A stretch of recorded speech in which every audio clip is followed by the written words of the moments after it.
അപ്പോൾ first of all congratulations. നമ്മുടെ second ഇയറിൽ 83.77% ഉണ്ടായിരുന്നു. ഇപ്പം തേർഡ് ഇയർ റിസൾട്ട് വന്നപ്പോൾ 85% ഉണ്ട്. അപ്പം ബിഗ് കൺഗ്രാറ്റ്സ്. 2 വർഷവും ബാച്ച് ടോപ്പർ ആയിട്ടാണ് ആമിന ചേച്ചി വന്നിരിക്കുന്നത്.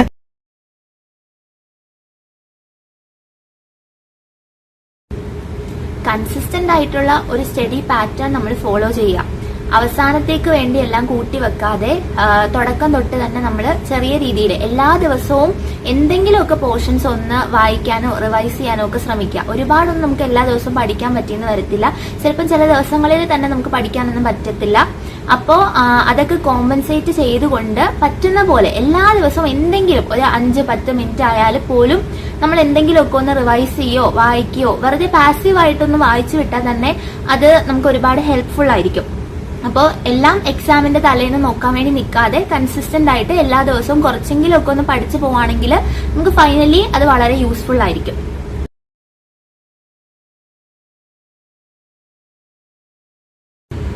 അപ്പോൾ നമ്മുടെ സെക്കൻഡ് ഇയറിലെ 10 ഫാർമക്ക് മൈക്രോ പോലെയല്ല, എൻറ്റയർലി ഡിഫറെന്റ് സബ്ജക്ട്സ് ആണ് ഫോറൻസിക്കും കമ്മ്യൂണിറ്റിയും. കമ്മ്യൂണിറ്റി മോസ്റ്റ്ലി കുറച്ചും കൂടിയിട്ട് എക്സാം ഓറിയന്റഡ് ആണെങ്കിൽ നമ്മൾ കുറച്ചും കൂടെ കാണാതെ പഠിക്കേണ്ട, പാർക്ക് ടെക്സ്റ്റ് ബുക്ക് ഒക്കെ കുറച്ചും കൂടെ ബൈ ഹാർട്ട് ചെയ്യേണ്ട ഒരു രീതിയാണ്. പക്ഷേ ഫോറൻസിക് ആകുമ്പോൾ കുറച്ചും കൂടെ ഒരു പ്രാക്ടിക്കൽ അപ്രോച്ചാണ്. നമ്മൾ പ്രാക്ടിക്കലി ആപ്ലിക്കബിൾ ആയിട്ടുള്ള കാര്യങ്ങളാണ് ഫോറൻസിക്കിൽ പഠിക്കുന്നത്. അപ്പോൾ അത് ആ ഒരു രീതിയിൽ ഓട്ടോപ്സി ഒക്കെ കണ്ട് അങ്ങനെ പഠിക്കുമ്പോഴാണ് നമുക്ക് കുറച്ചും കൂടിയിട്ട് മനസ്സിലാവുകയൊക്കെ ചെയ്യുക. അപ്പോൾ 10 മൈക്രോ ഫാർമക്കിനെക്കാട്ടിലും എൻറ്റയർലി ഡിഫറെന്റ് 2 സബ്ജക്ട്സ് ആണ് കമ്മ്യൂണിറ്റിയും അതുപോലെ തന്നെ ഫോറൻസിക്കും.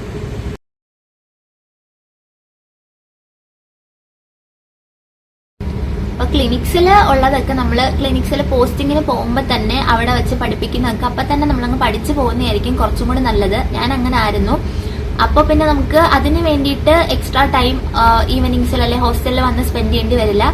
അപ്പോൾ ക്ലിനിക്സിലുള്ളത് ക്ലിനിക്സിൽ തന്നെ കവർ ചെയ്യുക. പിന്നെ എൻപോസ്റ്റിംഗ് എക്സാംസ് ഒക്കെ വരുമ്പോൾ അതിന് വേണ്ടിയിട്ട് കുറച്ചും കൂടെ ടൈം കൊടുക്കുക. അല്ലാത്ത ടൈമിൽ നമ്മുടെ third year on going exam going subjects തന്നെ പഠിക്കുക. അങ്ങനെ ചെയ്യുന്നതായിരിക്കും കുറച്ചുകൂടി നല്ലത്.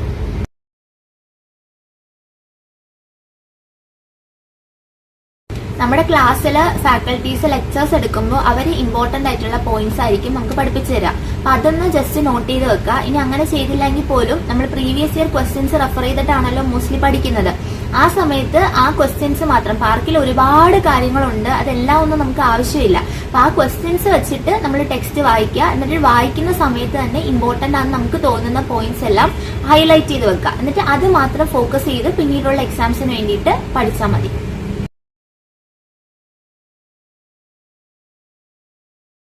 സ്റ്റാറ്റിസ്റ്റിക്സ് മെയിൻലി കാൽക്കുലേഷൻസ് ആണ്. അപ്പൊ അതിനുള്ള ഇക്വേഷൻസ് ഉണ്ട്. അപ്പൊ ഇക്വേഷൻസ് ഒക്കെ നമ്മൾ എന്തായാലും ബൈ ഹാർട്ട് ചെയ്യണം. എന്നാലും നമുക്ക് എക്സാമിന് ടൈം തീരെ കുറവാണ് സ്റ്റാറ്റിസ്റ്റിക്സിന്.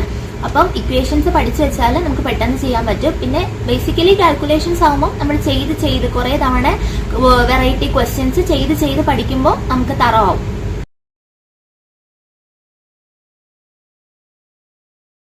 ഒരുപാട് സെക്ഷൻസ് നമുക്ക് ഫോറൻസിക്കിൽ പഠിക്കാനുണ്ട്. പക്ഷേ ഇത്രയധികം ഉണ്ടെങ്കിലും എക്സാം ഓറിയന്റഡ് ആയിട്ട് ഇമ്പോർട്ടന്റ് ആയിട്ടുള്ള കുറച്ച് സെക്ഷൻസേ ഉള്ളൂ. അപ്പൊ അത് നമ്മൾ എന്ത് ചെയ്യുക, ഞാൻ ചെയ്തൊരു മെത്തേഡ് എന്ന് പറഞ്ഞാൽ ഇത് എത്രയും കൂടെ നമുക്ക് കാണാതെ പഠിക്കുക ബുദ്ധിമുട്ടായിരിക്കും. അപ്പൊ നമ്മൾ എവിടെയെങ്കിലും എഴുതി വെക്കുക. നമ്മൾ എപ്പോഴും കാണുന്ന ഏതെങ്കിലും സ്ഥലങ്ങളിൽ ഇത് എഴുതി ഒട്ടിച്ചു വെക്കുക. അല്ലെങ്കിൽ നമ്മൾ എപ്പോഴും മറിച്ച് നോക്കുന്ന നോട്ട്ബുക്സിൽ വല്ലതും എഴുതി വെക്കുക. എന്നിട്ട് ഇടയ്ക്കിടയ്ക്ക് എടുത്ത് അത് റിവൈസ് ചെയ്യുക. എന്നാൽ മാത്രമേ നമ്മൾ ഇത് ഓർത്തിരിക്കത്തുള്ളൂ. അതും ഇമ്പോർട്ടന്റ് സെക്ഷൻസ് മാത്രം പഠിക്കേണ്ട ആവശ്യമേ എക്സാം റിലേറ്റഡ് ആയിട്ട് വരുന്നുള്ളൂ. അപ്പൊ അത് ഇതേപോലെ കാണുന്ന സ്ഥലത്ത് ഒട്ടിച്ചു വെക്കുകയോ എവിടെയെങ്കിലും എഴുതി വെക്കുകയോ ചെയ്ത് ഇടയ്ക്കിടയ്ക്ക് നോക്കിയാൽ മതി.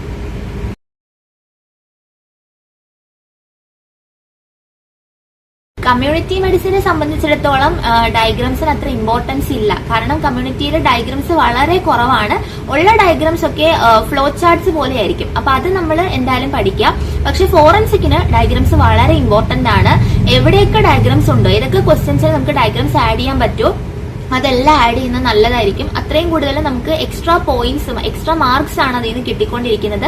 പിന്നെ ഒരു എസ്എ ക്വസ്റ്റ്യൻ എഴുതുമ്പോൾ നമ്മൾ ഡയഗ്രാംസ് എവിടെ ആഡ് ചെയ്യുമെന്ന് ചോദിച്ചാൽ, എസ്എ എഴുതുമ്പോൾ നമ്മൾ ബേസിക്കലി ആദ്യം ഒരു ഇൻട്രൊഡക്ഷൻ കൊടുക്കുക.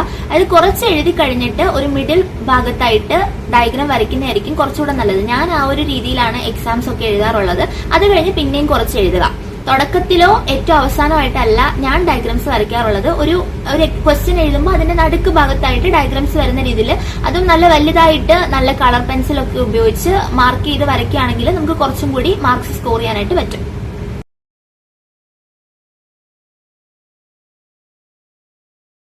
ഞാൻ ആപ്സ് ഒന്നും യൂസ് ചെയ്തിരുന്നില്ല, ടെക്സ്റ്റ് മാത്രം നോക്കിയാണ് പഠിച്ചത്. പിന്നെ നമ്മുടെ ഫാക്കൽറ്റീസ് ക്ലാസ് എടുക്കുമല്ലോ, അപ്പൊ അതിൻ്റെ അകത്ത് നിന്ന് നമുക്ക് ഇമ്പോർട്ടന്റ് ആയിട്ടുള്ള ടോപ്പിക്സ് ഏതൊക്കെയാണെന്നൊക്കെ ഒരു ഐഡിയ കിട്ടും. ഞാൻ പഠിച്ച ടെക്സ്റ്റ് ബുക്സ് ഫോറൻസിക്കില് ഗൗതം വിശ്വാസാണ്, ഇഗ്നീഷ്യസും നല്ലൊരു ടെക്സ്റ്റ് ബുക്കാണ്. പിന്നെ കമ്മ്യൂണിറ്റി ഓഫ് കോഴ്സ് പാർക്ക് മാത്രമേ ഉള്ളൂ. പാർക്ക് നന്നായി പഠിക്കുക, അതിൽ ഒരുപാട് കാര്യങ്ങൾ കൊടുത്തിട്ടുണ്ട്.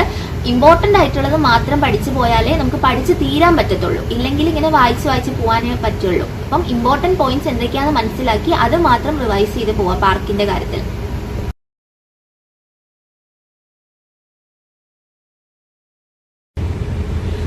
ഫോറൻസിക്കിന് നമ്മൾ ഓട്ടോപ്സീസ് കാണുന്നുണ്ട്.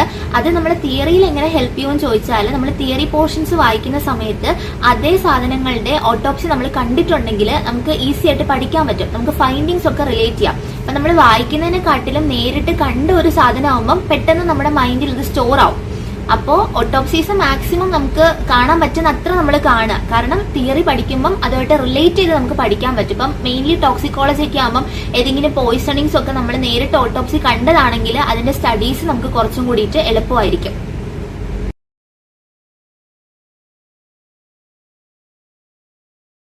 കമ്മ്യൂണിറ്റി മെഡിസിനിൽ നമുക്ക് ഒരു റിസർച്ച് പ്രോജക്റ്റ് ചെയ്യേണ്ടി വരും. അതൊരു ഗ്രൂപ്പായിട്ടുള്ള ഒരു പ്രൊജക്റ്റ് ആയിരിക്കും.